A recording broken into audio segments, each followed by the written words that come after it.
Mmm, yowza, that's good.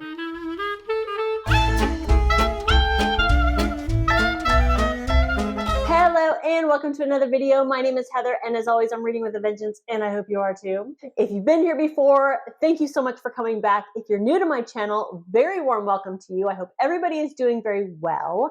I'm doing something a little bit different today. I'm a little bit nervous about it, but we're gonna power through because I feel super passionate about this, and I just want to share my experience with you. I want to do whatever I can to help you, if you need it, read all the good books and all the good stuff that will bring you joy. So as you read on the thumbnail or the description, I'm here to talk to you about stepping out of your comfort zone when you're reading outside of your comfort zone, reading outside what you normally gravitate towards.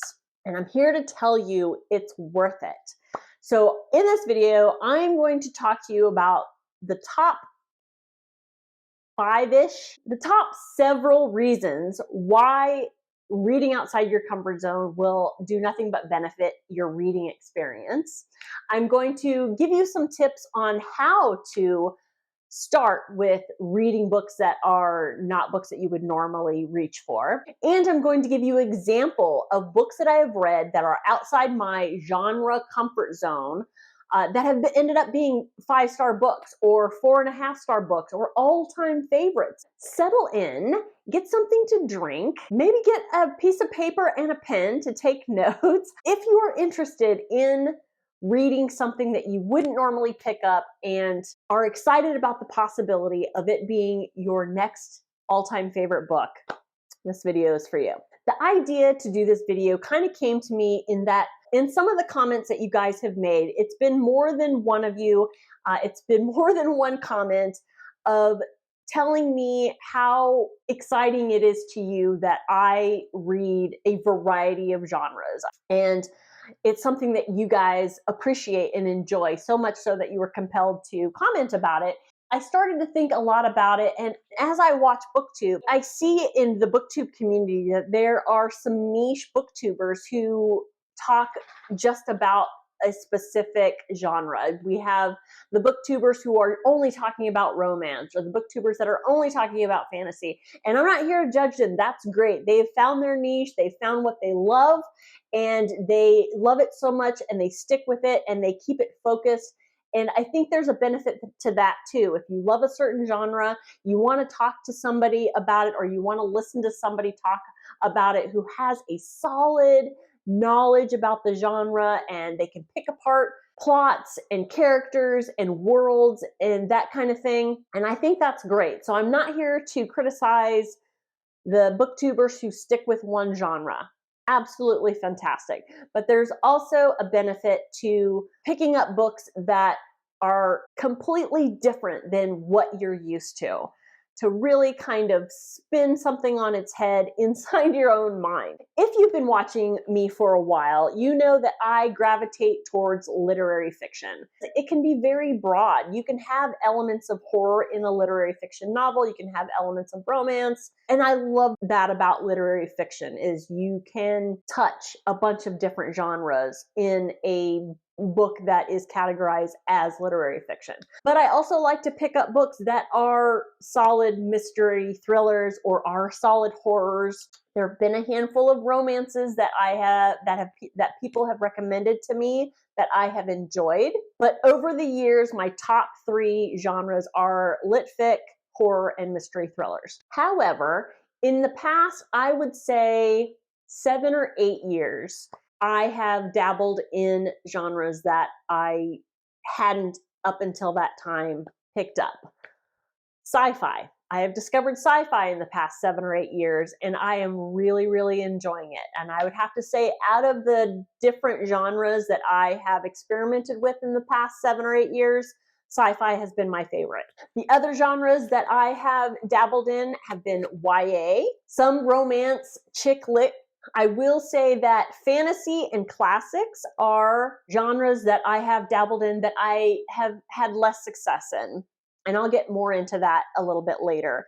And then I wouldn't so much call it a genre, but an age group, I guess. Middle grade books I have picked up over the past, and this has been since starting Booktube. I have looked into middle grade and I have picked up some books that I've really, really enjoyed. But whether I have super, super success with a certain genre that is outside my comfort zone or not, the one thing that remains the same across the board is that since I have stepped outside my genre comfort zone, it has felt like I have just started reading for the very first time. And that is super, super exciting and has been super fun. And I want to share that with you. So let's get into the reasons you should step out of your comfort zone. Reason number one, you could find your next new favorite genre, new favorite author, new favorite series, or new favorite character. You just never know. And I think from an early age, and I say this in terms of our reading age, whenever we started reading and really getting into it, from an early time when we first start reading, I think we kind of set ourselves up for preconceived notions about certain genres. Just as an example, if you're not into sci-fi, maybe, when Star Wars came out, or the Star Trek show, or Battlestar Galactica, or certain sci-fi shows that were on in the background of your life, and it wasn't something that you were into, and in your mind, whether consciously or not, you determine that all sci-fi is like that sci-fi show that you don't like. And I'm here to tell you that it's not all like that. So you could read a sci-fi novel that could turn into a favorite. It might sound to you like a very improbable outcome, but I'm here to tell you that these preconceived notions that we have about certain genres, and not just sci-fi, that's just an example, like romance. Sometimes people think that romance is just light fluff that just doesn't have any depth and won't have any purpose in reading, and why should I spend time on it? Okay, is there fluff out there? Absolutely. Does it have its time and place to pick up and enjoy? Absolutely. But not all romance is just fluff. There's a lot of romance novels that have depth. So just as some examples of a sci-fi novel that was absolutely relatable and realistic, The Martian by Andy Weir. One of my all-time favorite books. It was so much fun. It was gripping. And I believe that was probably the first sci-fi novel that I picked up that made me kind of open my eyes and say, like, wow, is this a genre that I can really get into? And I have been reading sci-fi ever since. As often as literary fiction? Probably not, but I don't turn away from the genre. I don't avoid that section in the bookstore. So that's an example of sci-fi, an example of romance. Beth O'Leary wrote The Flat Share. I really enjoyed that. Was it just a fluffy romance? No, there was a lot to that book that was beyond the romance that happens between the two main characters. So kind of a subtitle of this particular reason of you could find a new favorite genre / character or series is you never know until you try something that you wouldn't normally pick up. Reason number two to step outside your genre comfort zone. It will open your mind to new things, to new experiences. I think as readers as a whole, we fancy ourselves as open-minded people. I mean, just being readers, we are open to a lot.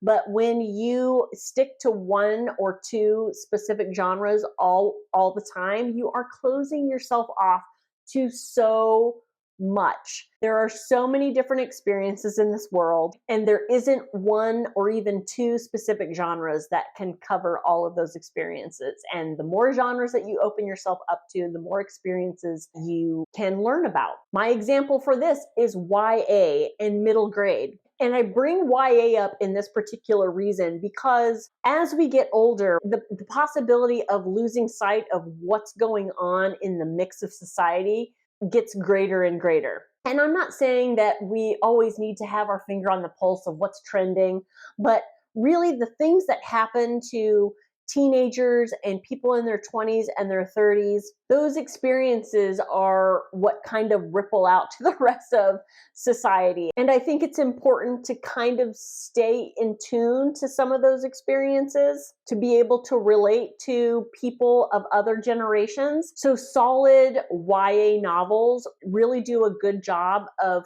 covering what's relevant today, what's going on in society, what's being talked about, what are the struggles, and what are we doing to combat those struggles. I think YA is really where it's at as far as keeping up with those conversations. Speak by Laurie Halse Anderson is a great example of a YA novel that talks about a particular topic in a way that I think is really important. Mosquitoland by David Arnold is an excellent YA novel that deals with the issues that youths are dealing with today. And Tell the Wolves I'm Home by Carol Rifka Brunt was an amazing surprise. Now, I'm not going to lie, it's also coming of age, it's also historical fiction, and those are two of my, I guess, subgenres that are favorites of mine. Nevertheless, it's a YA novel that I wouldn't have picked up considering that it's a YA novel at one point, and I'm so glad that I did. And really, as far as opening our minds, it doesn't just benefit us, right? You don't have to personally experience the same things that, say, your main character is experiencing in some of these novels to have empathy. You just need to understand it and to learn where that person or that character is coming from to have empathy, because while we may not be going through that ourselves, maybe we have a family member, maybe we have a friend that is going through that, and to learn about those experiences through a book that we normally wouldn't pick up will be so beneficial when you are faced with the understanding that is necessary to be able to relate to the people in our own lives. So really opening our minds to different experiences, it just makes us better human beings. Reason number 3 to step outside of your reading comfort zone. It will break a reading slump. We have all fallen to the reading slump, haven't we? We have all experienced it for one reason or another. Maybe we read something that we absolutely loved and no other book is going to hold a candle, right? Or maybe we have just been reading books that have been selected for us. Maybe we're up to our eyebrows in book club reads and we're reading books that we don't really want to read, and we end up falling into a slump. For whatever reason, we've all experienced it, and it's really hard to get out of. And we all have different ways of trying to get out of that slump. And I'm here to tell you, one of the best ways to get out of a reading slump is to pick up something that is completely the opposite of what we would normally pick up. There's something about the unfamiliar that really lights a fire inside of us or sparks something in our brain. Sometimes it is good to reach for a comfort author, a comfort genre when we're in a reading slump, but I say no. I say go the exact opposite, get off the beaten path. To break that slump, you really need to go for something that feels like it doesn't fit, that feels like it's going to be wild and strange. I say pick up the genre that you're absolutely certain you would never want to read. I could almost guarantee that that is going to whip you right out of your slump. From the first page, you're going to be like, what the heck is going on? Why am I here? And then the second page, and then the third page, and then the third chapter, and then you're just sucked in, and then poof, you're out of your slump. Will it happen 100% of the time? Probably not. But will it happen at least once? Absolutely. Is it worth it? For sure. Reason number 4, you should step outside of your reading comfort zone. It can improve your reading skills. Now, is that shiny and flashy and sexy? No, but think of it like this. You might consider yourself an absolute certified bookworm with a capital B, but if you are dealing with a new subject matter or new genre or just a whole new type of story, you are forced to kind of slow down and process what you're reading and think about topics that you haven't thought about before. Or you're kind of forced to slow down and think about points of view that you perhaps haven't come across before. When you read genres that you don't normally read, you are going to come across concepts that are unfamiliar to you. You're going to come across words that you haven't come across before. And all of this just broadens your reading skill. It's just going to make your reading experience with the genres that you are comfortable with that much more enjoyable. And reason number 5, you should step outside of your reading comfort zone. It helps you build confidence in yourself. And I think that is super important. But the self-confidence I'm talking about is just in life experience. If you decide to go ahead and pick up a book that is of a genre that you're completely unfamiliar with or you're intimidated by, whether or not you enjoy it, the fact that you picked up something that you were unfamiliar with and a little bit nervous about, the fact that you picked it up and read it anyway, that's going to do something to your self-confidence. That's going to help you build a confidence in life, makes it a little bit more probable that you will try something new in life that perhaps you wouldn't normally try. Imagine if you picked up a genre that you're completely intimidated by and you end up loving the book. The confidence that that's going to give you in trying something in life that you are intimidated by, it's just going to be boosted. And I'm not talking about the confidence to try skydiving or anything like that. Just confidence to do the things that perhaps we're too uncomfortable to do. Picking up an unfamiliar genre boosts that self-confidence, and it ripples out into our real life outside of the reading world. Okay, so I've given you reasons to step outside your comfort zone for genres. Perhaps you're asking yourself, well, how do I do this? What's the first step? How should I go about stepping into no man's land? Well, my first tip would be to do baby steps. Perhaps you have a favorite author, and perhaps that author writes books in a genre that you're comfortable with. But maybe that author has stepped outside his own comfort zone and written something completely different. A perfect example I just recently had, Grady Hendrix, normally a horror writer. I love his horror books. They're fantastic. I love the horror genre, and he does a really, really good job of writing those books.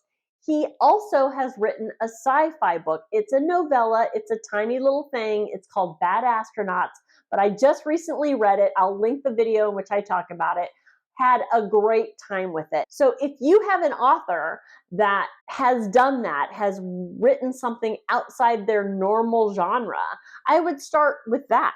Another way to go about it is talk to a family member or a friend who is also a big reader, and maybe they read stuff that you normally wouldn't read. Say you're a big romance reader and you have a bibliophile friend who is really into historical fiction. Have them give you a recommendation. Because if you have someone who's close to you, who knows you, they will have a better idea of where you can start in that genre. Another way to go about trying a different genre is finding hybrids. What I mean by that is if you're really, really into romance and you'd like to try fantasy, there are tons and tons of fantasy romance books out there that combine the two genres magnificently.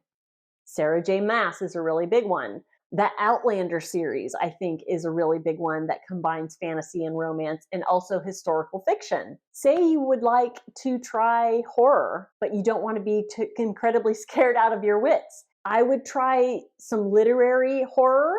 House of Leaves by Mark Z. Danielewski is supposed to be excellent literary fiction with a taste of horror. I would try a Stephen King non-horror novel, 11/22/63. Excellent book, a lot less horror than what he normally writes. If you like his writing style, then you can kind of gradually go into his horror stuff. Find your hybrids. Find a book that is a combination of the genre that you love with a genre that you want to try that you're unfamiliar with.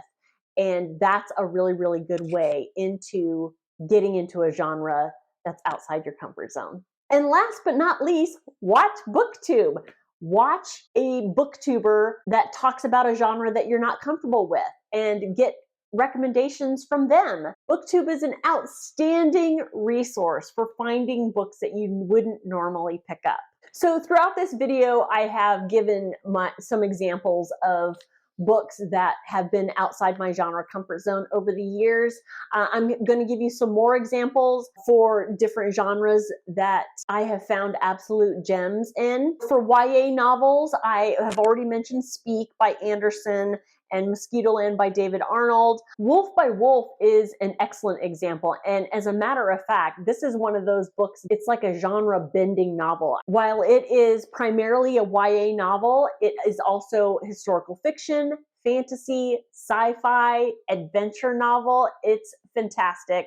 It's one of my all-time favorite books. It's the first in a duology. And I'm going to throw this series in here too, because when I read it 20 years ago, I had an exceptionally good time with it. Now, I understand there have been certain themes that have been considered problematic, whatever. I had a really good time with Stephenie Meyer's The Twilight series. I read it in my 30s for the first time, and I enjoyed myself immensely. It's a fantasy series not to be taken too terribly seriously. I think it was the genesis of the whole vampire subgenre craze, and I think it's worth the read. As for romance or chick lit, if you will, as I mentioned, Beth O'Leary is a solid start.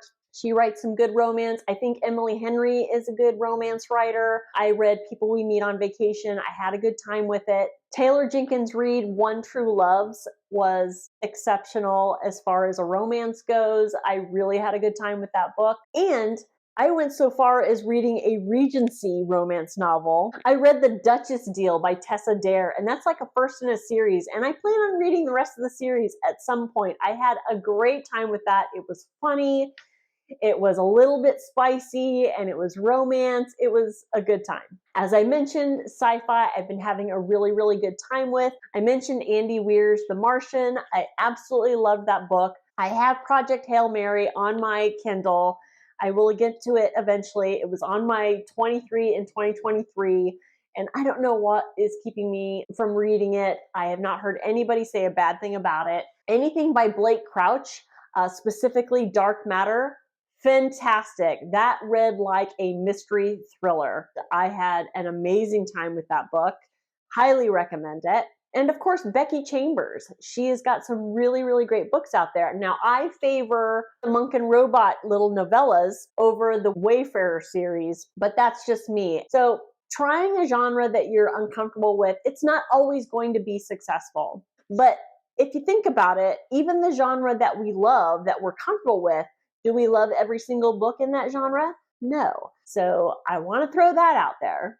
And finally, the last genre I want to share with you that I have tried, I haven't had as much success, and that is the fantasy, specifically high fantasy, is what I've been having trouble with. I tried The Name of the Wind by Patrick Rothfuss, and I DNF'd it probably after, 30 pages. Just couldn't get into it. It just didn't work for me. The Bone Clocks, I can't remember the name of the author. I'll pop up a picture. I really didn't enjoy that. I read Neil Gaiman's American Gods, and that was just okay. I felt it was too long, but I would have to say, out of all the genres that are outside my comfort zone, fantasy is the one I've had the least success at. However, there have been some fantasies. I love the Harry Potter series. I love the Hunger Games. I love Neil Gaiman's The Graveyard Book. So, I mean, I haven't really found my sweet spot with fantasy, but that's not to say I've stopped trying. Anytime I mention it on any of my videos, you lovely folks recommend books for me to try, and I am going to continue to try. So keep the recommendations coming. I love reading unfamiliar stuff, and it's been a great time, and I just wanted to share with you my experience and hopefully some reasons to get outside your comfort zone and some tips to get outside your comfort zone. I hope you have enjoyed this video for what it is, and that's just kind of me trying to share with you how I make my reading experience even more enjoyable. So that is it. That is my 2 cents or nickel as far as my thoughts on stepping outside your comfort zone when reading things that you're unfamiliar with, reading things that maybe are intimidating to you. I hope you enjoyed it. I hope it helps you. Please Let me know down in the comments if you have had experience with reading outside your comfort zone. Did it work for you? Did it not work for you? What do you suggest? I would really love to know. Please come at me with any thoughts and opinions. I am here for it. Or you can just say hi down in the doodly-doo. If you're still watching at this point, I'd really appreciate a like and a subscribe. That would be wonderful. As always, thank you so much for watching, and I'll see you next time.